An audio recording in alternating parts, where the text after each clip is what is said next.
we're gonna graph maybe a little bit more polar coordinate stuff and compare what happens when things change in the graph of polar coordinates.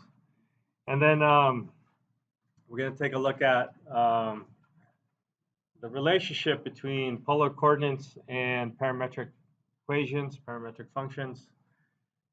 And then we're going to do some calculus on these polar coordinates. And then if we have time, we'll jump into a little bit of some conic sections. Okay? That's our plan for today.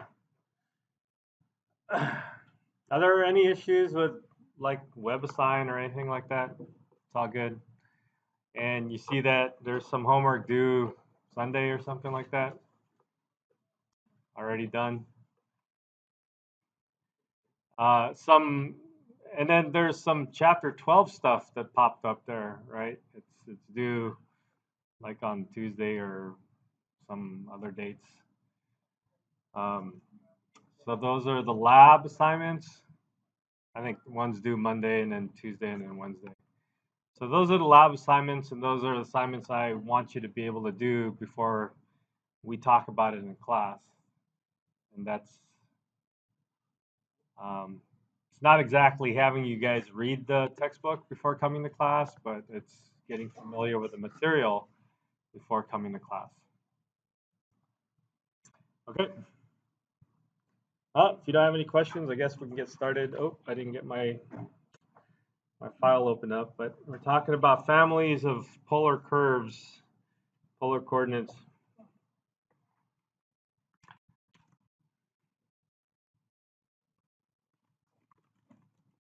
And I guess I want to draw things, so I'll get my Desmos started.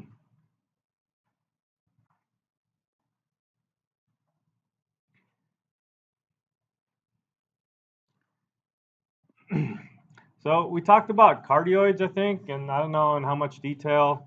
And I don't know if you looked at the notes. You probably didn't because I just posted it right before class.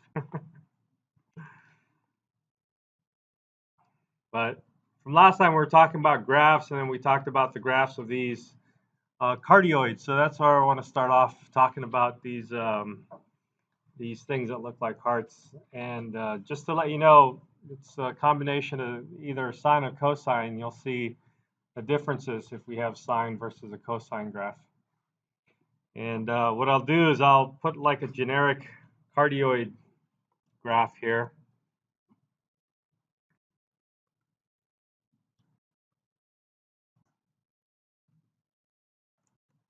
And then take a look at the graph of that for certain values of the A and B. So one thing to notice is that if A and B are both equal to 1, then you just have 1 plus cosine theta, and it looks like a cardioid going sideways. And if you make that B into a -1, you'll see that it's going the other way. So already you should have some sort of idea that if this is a cosine function, the cardioid is kind of horizontal, if you want to think about it that way. And the way it's facing depends on the sign of the cosine, sine, S-I-G-N, of the cosine. And so if the cosine's positive,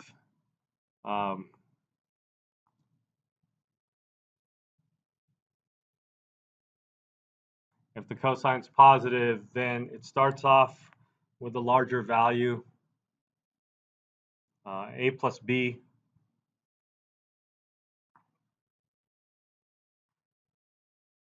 One plus one is 2. Yeah, A plus B. And if it's negative, then it's going the other way.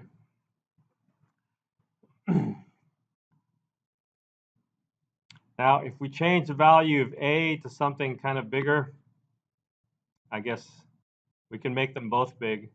But if the value of A is bigger than the value of B, then it doesn't have that really sharp cusp that's happening at the origin, right? So let's say A is equal to 4 and B is equal to 3.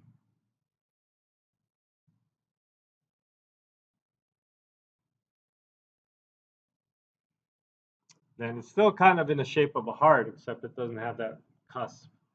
So you would have that cusp if A was equal to B.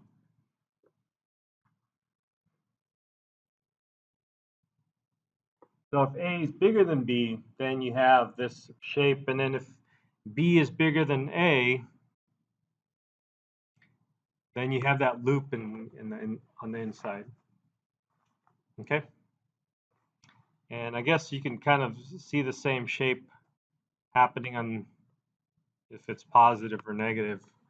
So if the absolute value of A is less than the absolute value of B, then you're going to have a loop inside. Remember what that's called? All right. Limaçon. Okay. So these are the basic shapes. If we take that same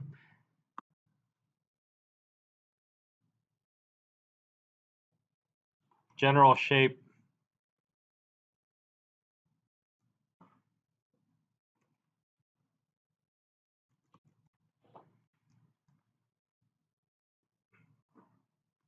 except change the cosine into a sine, all the same rules apply with the A and the B, except your graph will be going up and down instead of side to side. So the same thing happens. It could go upside down.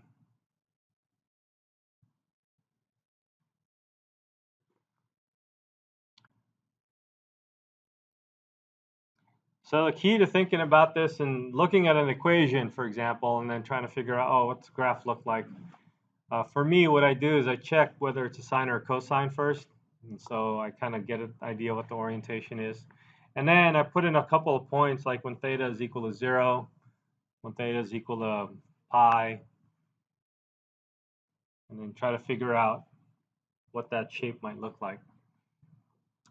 So 0, pi over 2, pi, 3 pi over 2, and 2 pi generally give you an indication of how the shape is going to look like. And then you negotiate between A and B if it's less or larger, positive or negative, whether it's a cardioid with a loop or without a loop.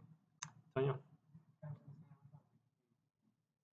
I don't know. I don't think that would be part of this family.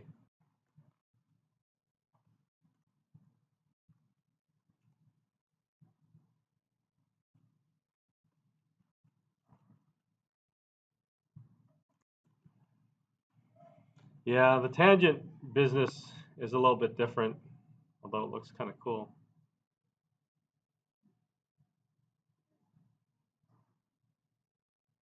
But it wouldn't be part of this family. It wouldn't be a cardioid.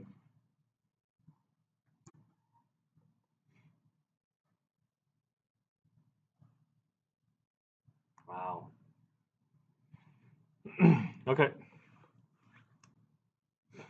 Questions?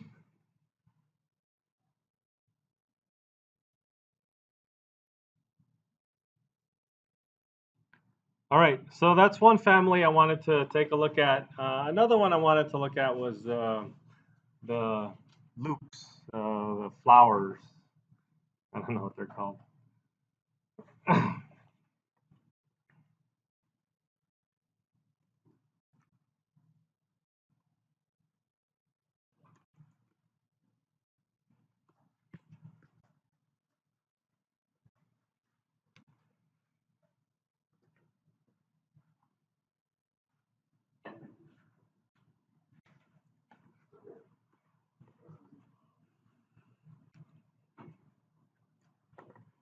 So there's something interesting about these flowers or these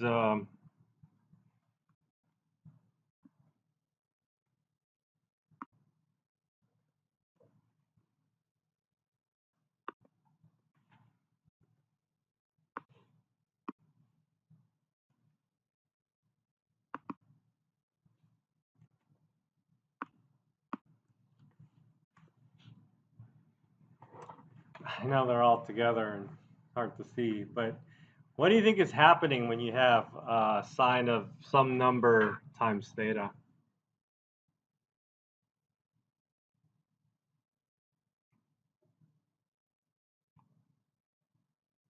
Yeah. Increases number of loops in the graphs, right? But it's kind of tricky. There's something that happens. Let's take a look at, to get a little less confusing here. The first one is sine 2 theta. How many loops? We have 4 loops. The next one is sine 3 theta. How many loops? 3 loops. Sine 4 theta. 8 loops. And then 5 theta, 5 loops. So you see a pattern? It's like if we have an even number, then we double the loops. And if we have an odd number, then it's just that many loops. And I don't know if you guys are noticing as I was going down the list here, the limits that are involved here. Goes from 0 to 2 pi. This one, the odd ones look like they're only going from 0 to pi. It's kind of strange. So we kind of seen something with this. Let's do the 3 pi one. Where if we let this go from 0 to 2 pi, we would see the picture doesn't change. Right? So what do you think is happening for the odd ones?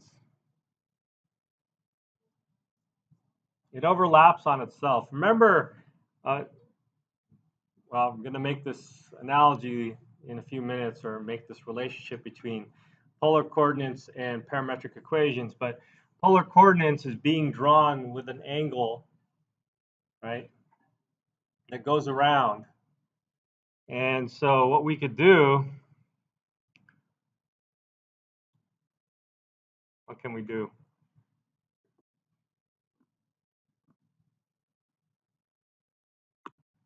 Let me see if I can do this. No.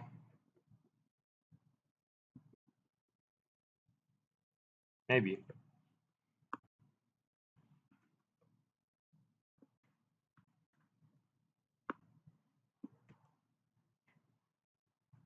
Nope.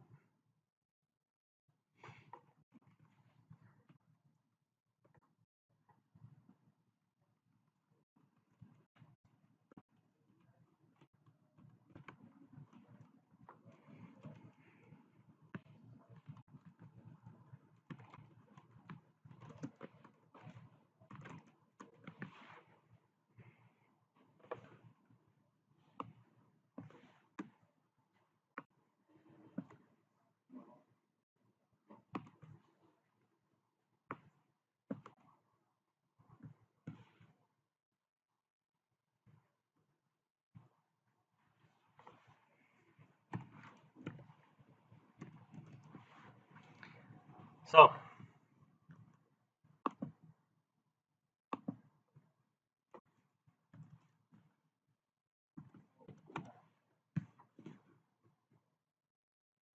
if I can drag this now. There it goes.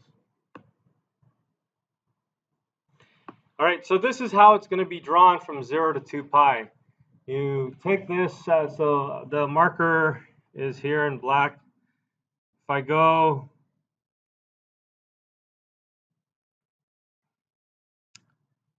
to here, 1.04, that's like pi over 3 or something, right? A little bit bigger than 1, like 3.14 divided by 3. So that's pi over 3, and then I keep going, and I would guess that when it comes back to 0, this is, whoa. This is so hard. Then this is about 2 pi over 3. And then by the time I get to 3 pi over 3, what's 3 pi over 3, by the way? By the time I get to pi, I've finished drawing the whole thing already. And then I can keep going, and as I keep going, I'll see that I'm actually going to retrace everything over again. So really, the graph of this function, this polar coordinate graph, can be done from 0 to pi, and it doesn't have to go all the way up to 2 pi. Whereas if we take a look at an even function,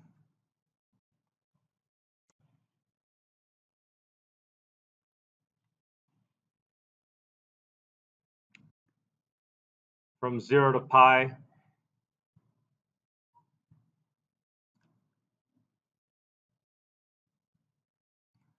I'm going to keep drawing this thing. By the time I get to pi, I've really only drawn half of it, right? So if I have this just go up to pi, this is what I've done so far. So it's not like the thing is not being drawn in any specific order.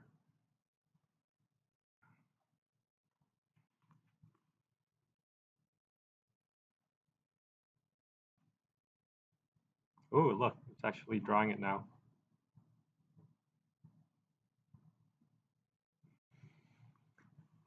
Okay, so the way it's being drawn, it's also a little bit tricky. And remember that at any point you have, any point you're drawing a polar coordinate graph, you're at an angle, your ray is pointing at some angle, and if you have a positive value, then it's going in the same direction as that. If it's negative, it's going in the opposite direction. And that's how this graph is being drawn out. Okay? So that's the other family of curves that I was interested in showing you. There's a few more. I think if you can look in your textbook, there's a few more families of curves that you can play around with. Oh, I guess I should show you. We have odd numbers and even numbers. I could tell you now that if we have like fractions or something like that, you'll kind of still see more or less the same picture. Well, let's draw one. R equals, I don't know, 0.4. Oops. That would be sine 0.4 theta. So if you have fractions, then they're still going to be drawing out some sort of curve. This one goes to 10 pi, it looks like, for us to get the actual picture that we have here.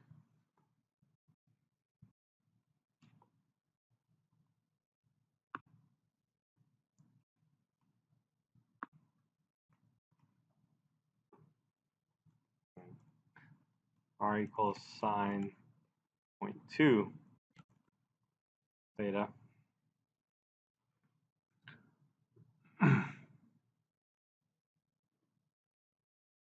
0.9 theta. So this one looks like it needs more than 12 pi. And you get nice designs coming up for your graphs. Okay. But if I keep increasing this, you'll see that it'll actually start drawing on itself again. 90 pi. Looks like it's the same picture. So what's interesting is that if we have, what kind of numbers are fractions?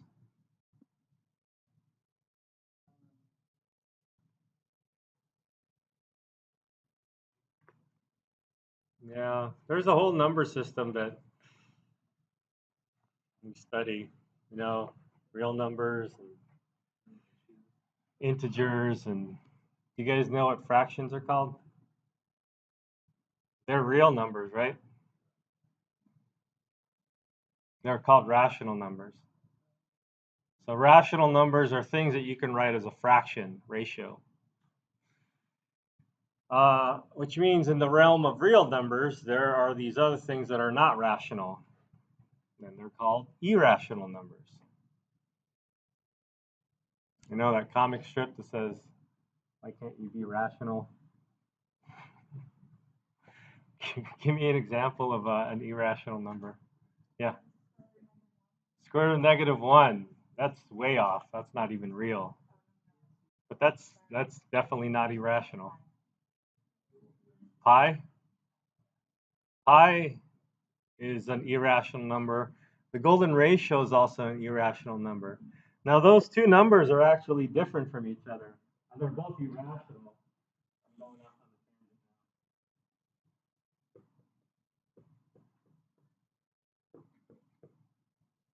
They're both irrational numbers. Actually, a simple one. Anyways, you have these irrational numbers that are made of square roots, and some are made of cube roots and fourth roots and other roots. And then you have these other weird numbers that are like pi. And what's another example of one of these numbers? What? What's the symbol for that? Another common one is E. Right. You know what these numbers are called? You guys have your calculus books? Our calculus books are, or at least the books that we've been using for Calc 1 and Calc 2, calculus, early transcendentals. So these are transcendental numbers, which means these are not transcendental numbers. You know what these things are called? They're called algebraic numbers. So these are solutions to polynomials with rational coefficients. You know, that kind of stuff. So these are algebraic numbers. These are transcendentals. Anyways, this is a family of irrational numbers. So I'll be curious what happens if I put an irrational number in here.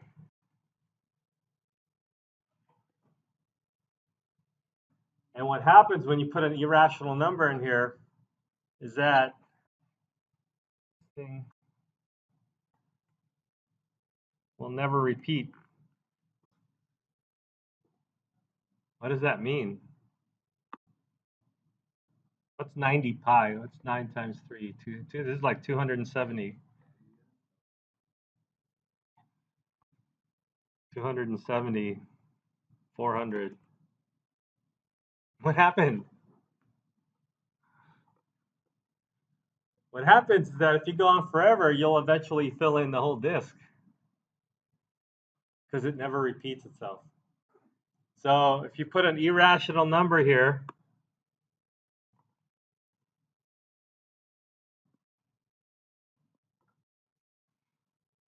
like square root of 2 or pi or e or the golden ratio or some other weird number that you can't write as a fraction, then it'll keep going. It'll never repeat itself. And if you go on forever, it'll eventually fill in the whole thing. In this case, the whole circle. Isn't that cool? Yeah. Sure, whatever. Well, I think it's cool. Anyways, those are some families of polar coordinate functions that we can look at and explore. Yeah.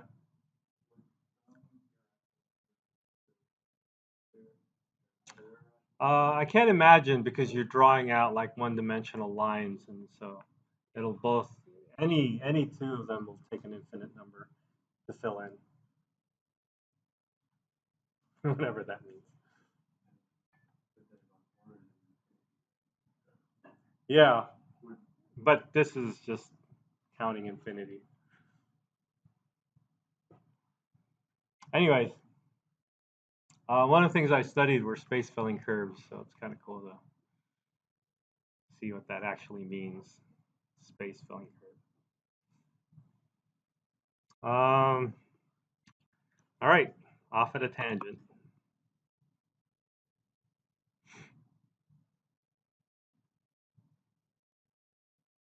Oh, I guess I didn't have anything for the notes here. Let's just go to the next page. Speaking of tangents,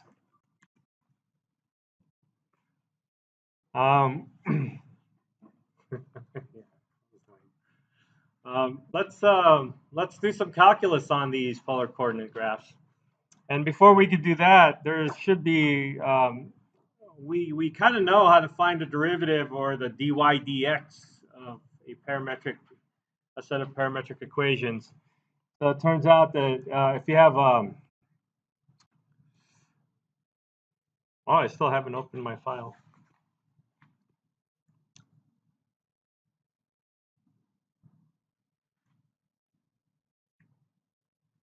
It turns out that if you have r is equal to f of theta, a function, then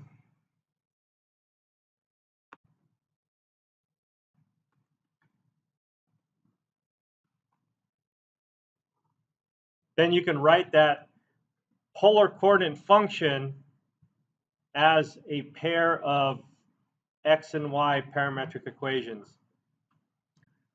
And you could do that by looking at the relationship between the Cartesian coordinates and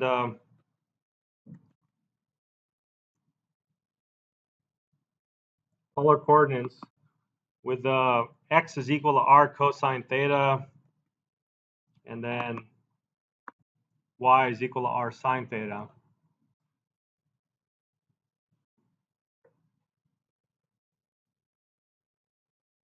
Boy, trying to format this and not formatting nicely.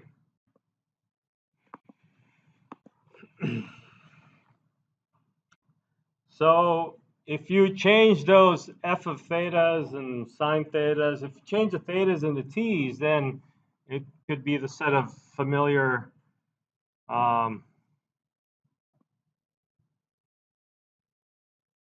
parametric equations that we know of. But if you just remember that t is just a parameter, it's like a dummy variable. You can put whatever you want there. What if we put theta there? Then this is like the same thing as parametric equations. Except now the t, the parameter, in this case it looks like it's theta, has a meaning to it, and that is the angle that it makes as you go around in your circle. So it's a little bit more meaningful, but it's just a parameter. So if we can have your polar coordinates written in parametric form, then we can find the dy dx, and then hence be able to find the slope. So if you remember what the slope was, it's just the derivative of y with respect to t, or theta in this case, and then the derivative of x with respect to t, or theta in this case. And if you take a look at that fraction, the numerator is just the derivative of y with respect to theta, and the denominator is a derivative of x with respect to theta. And then if we put theta, a specific value for theta in there, angle, then you can find the dy dx slope of your polar coordinate graph.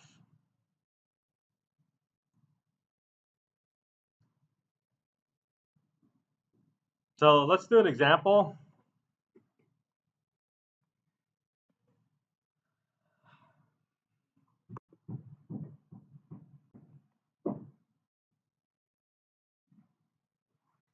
Let's say r is equal to,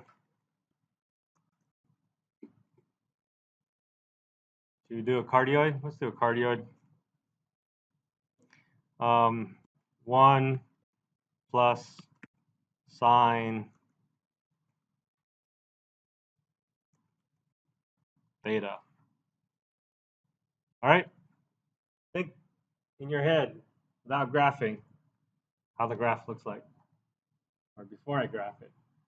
So this is this a heart with a cusp, or no cusp, kind of a wider heart, or does it have a loop inside? Just the cusp, right? The A and the B are equal to each other. 1, 1. So this is going to be a heart with a cusp. Is it going to be oriented up and down vertically or horizontally? It looks like it's going to be up and down. So now the next question is, this is the heart upside down or right side up, as we know of what a heart might look like. So for that, you might be interested in like maybe taking a look at a graph. What happens at pi over 2? That would be the angle going straight up in the positive y-axis. What happens when theta is equal to pi over 2? What's r equal to? 2? So it looks like the longest part would be the sum of 1 and 1, which is 2. The longest part would happen at pi over 2. So this looks like it's an upside down heart. Okay. All right. So that's like an exercise. You think about when you were looking at a problem like this, especially a cardioid, and think about before graphing it. Think about how to reason in your head how this thing might look like without actually having to draw it yet. All right. Now let's pick an angle that we're going to put in, maybe like pi over 4 or something like that.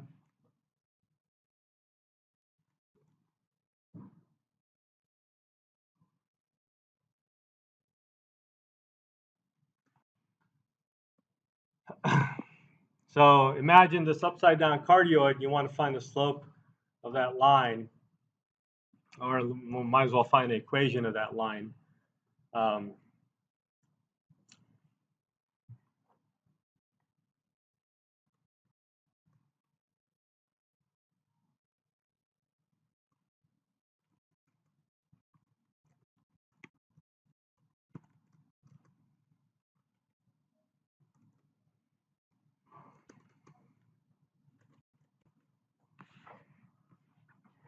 So we need a point in the slope. Let's dig into the slope idea first and find the equation of the slope, or find the slope of the tangent line, which means we need to find dy dx, and then we have to put in pi over 4. So, oh, I might need a calculator for this. Well, let's see if we can pull it off without a calculator. Writing. So let's see. According to this formula, the dy dx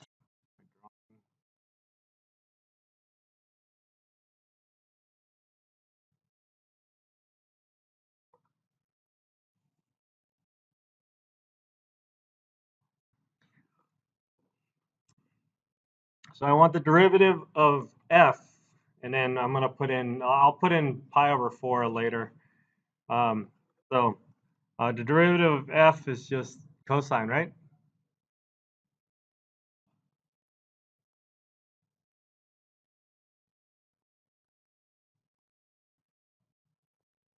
So that's f prime, and then the original graph 1 plus sine beta.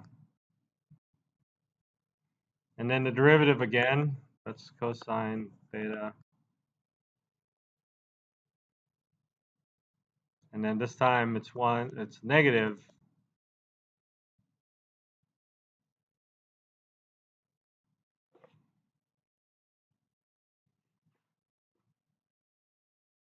And we just really took this from the formula.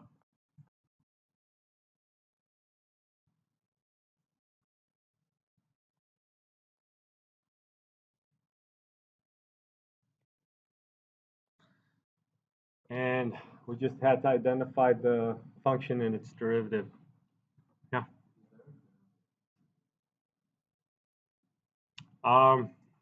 Probably. You can derive it. This is x of t is equal to f of t cosine t. This is y of t, f of t, sine of t. So dy dx is equal to y prime of t divided by f prime, x prime.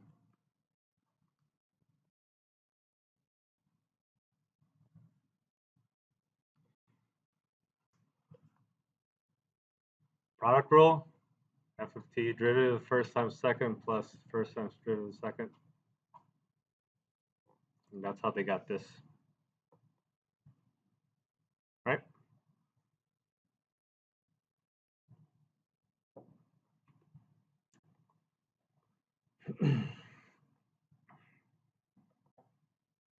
Yeah, but it should be in the book.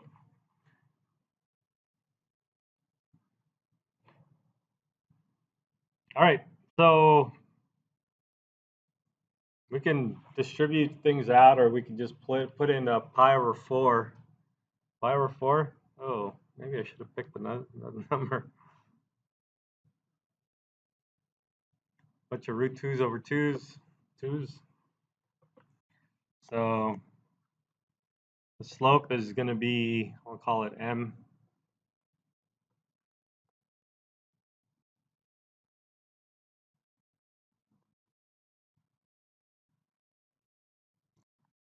So pi over 4, sine and cosine of pi over 4 is just all root 2 over 2, right?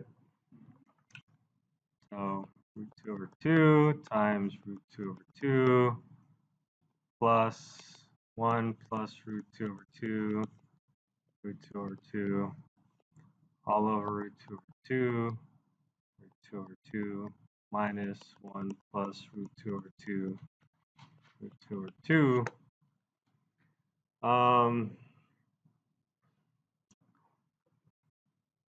So root 2 over 2, that's just 1/2.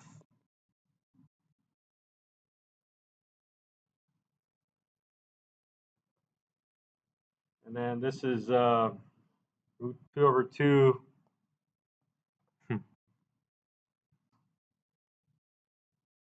plus 1/2, root 2 over 2 plus 1/2. And one of those cancel, the other one adds up to 1.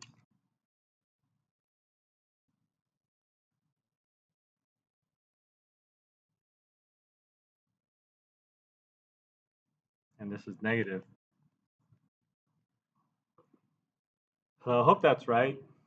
So if you're picturing, can you still picture the cardioid in your head? It's an upside down heart with a cusp, and angle theta is in the first quadrant. Pi over 4 is in the first quadrant. So if you try to draw a tangent line, it looks like the slope will be going down from left to right, and that kind of confirms the negative number that we have. So that's good. And so the other thing that I'm interested in is the point. I need a point and a slope.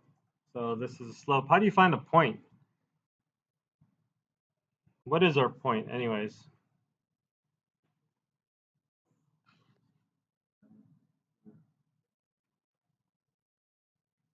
So theta is equal to pi over 4, and r is equal to what?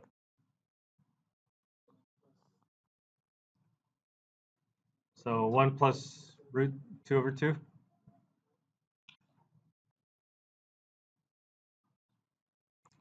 So if you could somehow, do you remember that formula where we have to convert from Cartesian to polar and polar to Cartesian?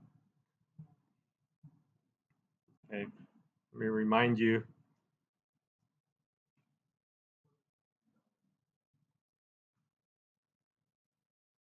So if we have an r, we can try to find out theta, or if we have an r theta, we can find out x and y by those polar coordinate functions here.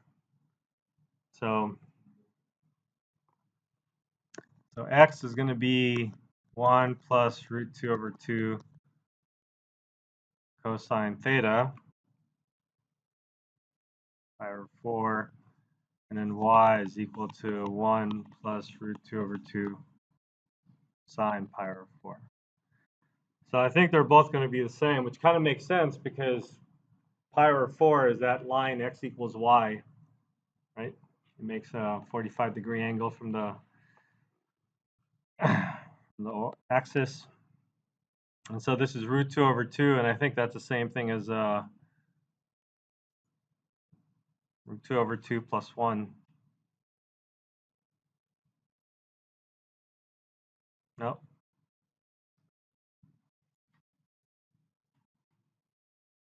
I guess root 2 plus 1 over 2.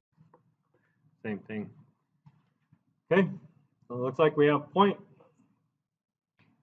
and we have a slope. So we should be able to find the equation of this line.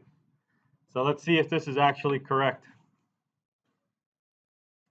I suppose let's write the answer down.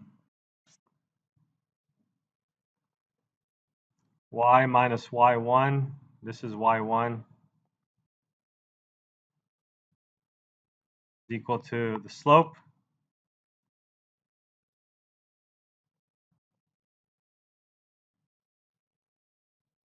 x minus x1,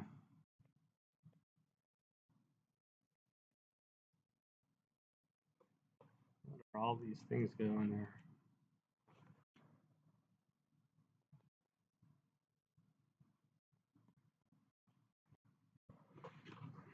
Okay, hope that's right.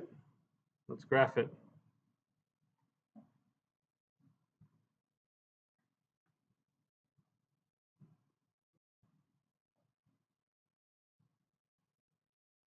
Uh-oh.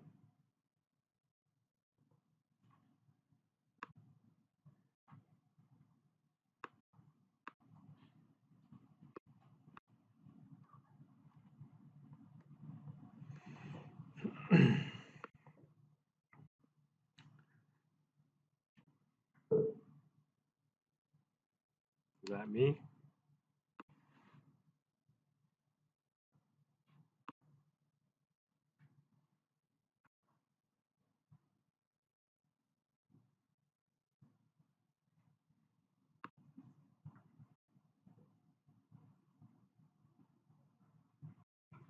Let's see if we got the point right.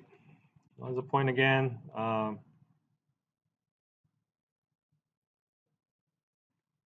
Square root of 2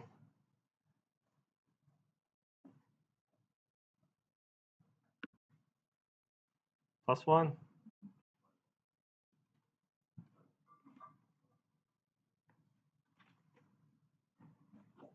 Okay, it's a good start. The point is actually on the graph. And since the x and y are both equal, it falls in the line y is equal to x, or that 45-degree line. So now I want to know if I got my equation right.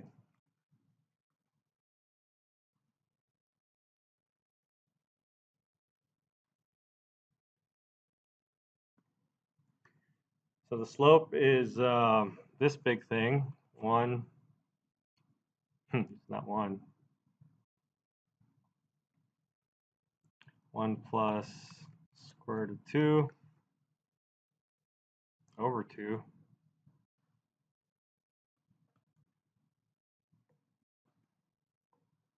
Wow, cool. Worked out.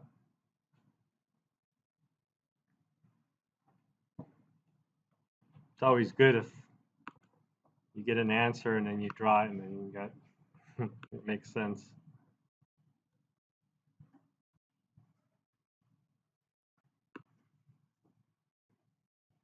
Okay. Questions? Yes.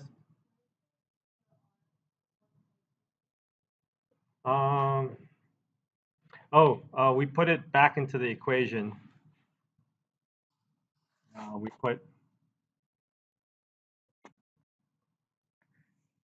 We put this theta in there.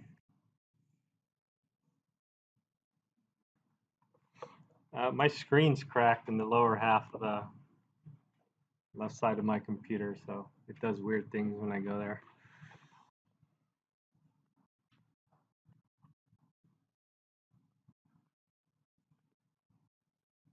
So we get our original function, we put the theta in there, and then that's we get our r.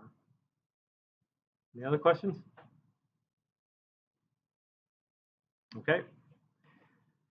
All right, so let's go to the areas.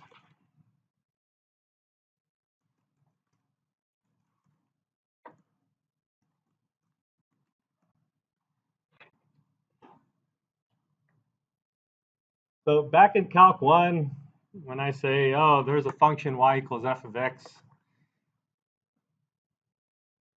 not that you had me for Calculus 1. couple of you did, but I didn't lecture. I draw a graph that looks like that, right? I say y equals f of x from a to b. But if you're talking about polar coordinates, your graph has to change. How does your graph look like now? It has to be drawn by a ray sweeping in some sort of counterclockwise direction. So a polar coordinates graph, well, minus that last part,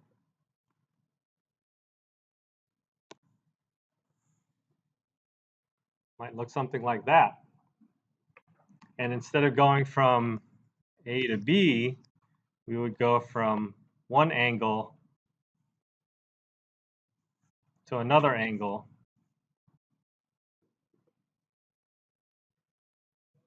And so this thing has an origin, and then it sweeps out an area. And I would be interested in looking for the area of that sector. Again, some sort of comparison with the area under the curve, we would use rectangles. Above or below, left endpoint, right endpoint, one of those things. So what do you think we're going to need to use for this scenario? Can't use rectangles anymore, right? So what we need to do is we need to use sectors. I think that's what they're called.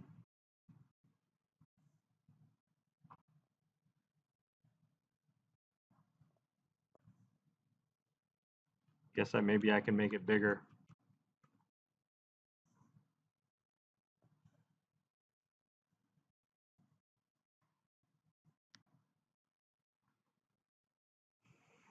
I don't know if I want to call it theta. Let's call it another angle. I don't know if I want to call this r. Radius and angle. So if you have radius and angle, do you know what the area of that sector is? Piece of the circle?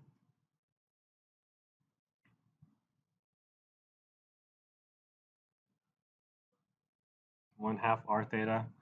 And your theta has to be in radians, which should all be good with. So area is 1/2 r and theta. Well, I guess radius times the angle.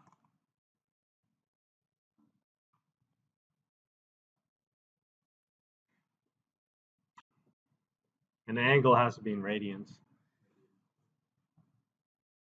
Is it radius squared? Okay. So that's the idea here. And you know, in rectangles, we have these rectangles, and then we let the base be equal to delta x or something like that. Well, it's going to be the same idea here. We have sectors. We're going to break this up to little subsectors, and then we're going to make approximations with them.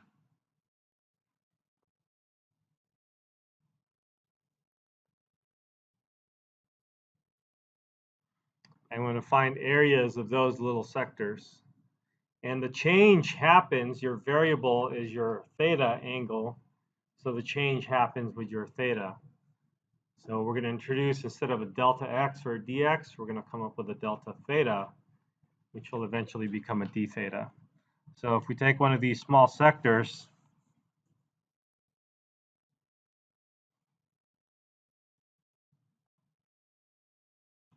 then the angle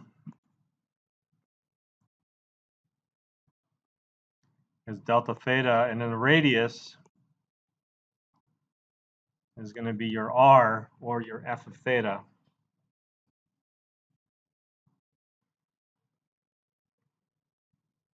Okay. So just like in Calc 2, we would add up a whole bunch of sectors, and then the sum will become an integral at infinity. And so we have a formula for our area.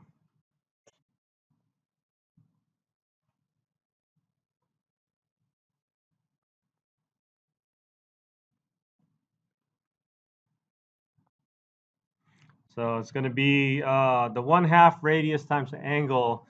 We're going to put that in an integral. from theta 1 to theta 2 of the radius, again, is the function. And we're squaring the radius, and then the angle, delta theta, after we do the Riemann sum, will become d theta.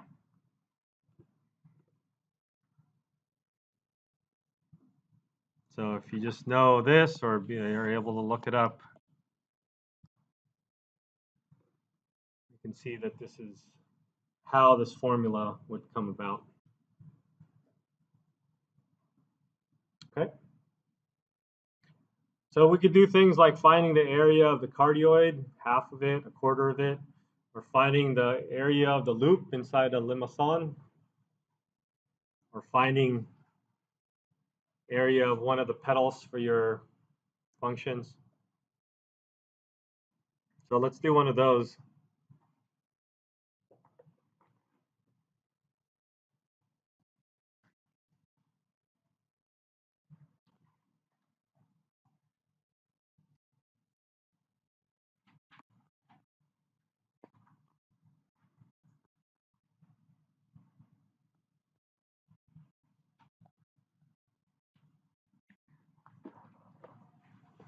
So let's try to find the area of one loop of r sine 3 pi.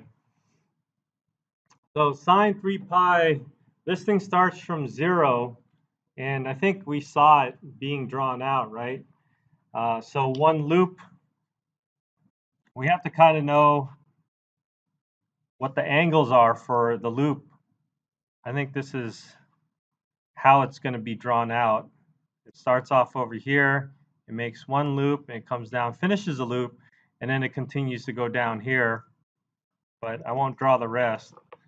But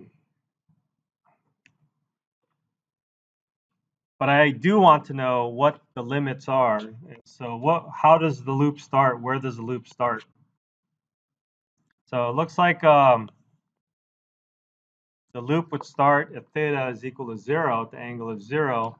And this thing is going to make this all the way down here by the time it gets to, this happens when theta is equal to pi over 2. So it finishes the loop before pi over 3, before pi over 2. And you remember what that angle was?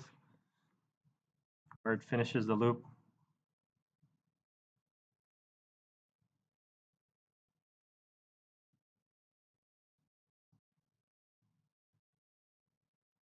Remember? No. When is this going to be 0 again? So sine of 0 is 0. Sine of what is 0? Sine of pi is equal to 0. So when is the angle going to be equal to pi? When theta is equal to pi over 3. So that's the other endpoint that we're interested in.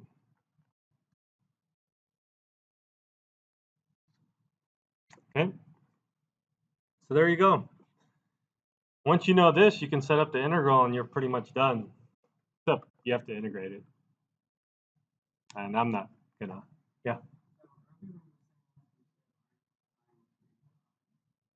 Oh, 3 theta. All right. So let's actually get our integral written up. So area is going to be equal to the integral from 0 to pi over 3 of just sine squared 3 theta d theta, and then knock yourself out.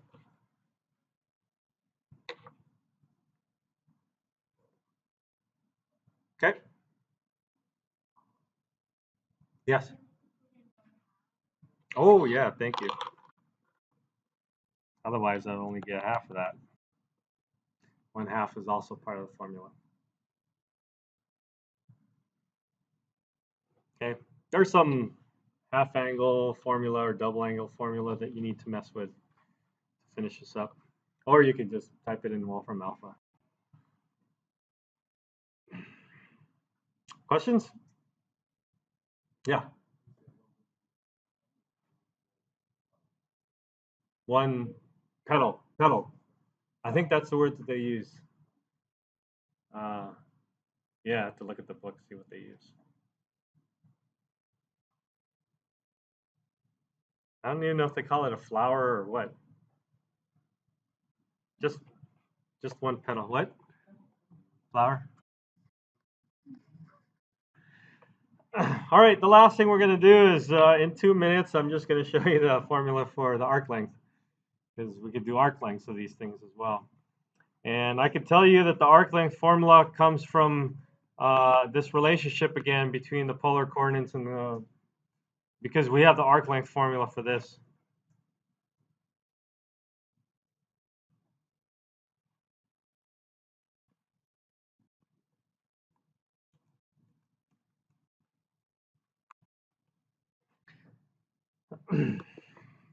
And if you remember, let me just remind you, for parametric equations, the arc length was some integral from a to b of the square root of d x dt squared plus dy dt squared dt. And so if you write your polar coordinates r and theta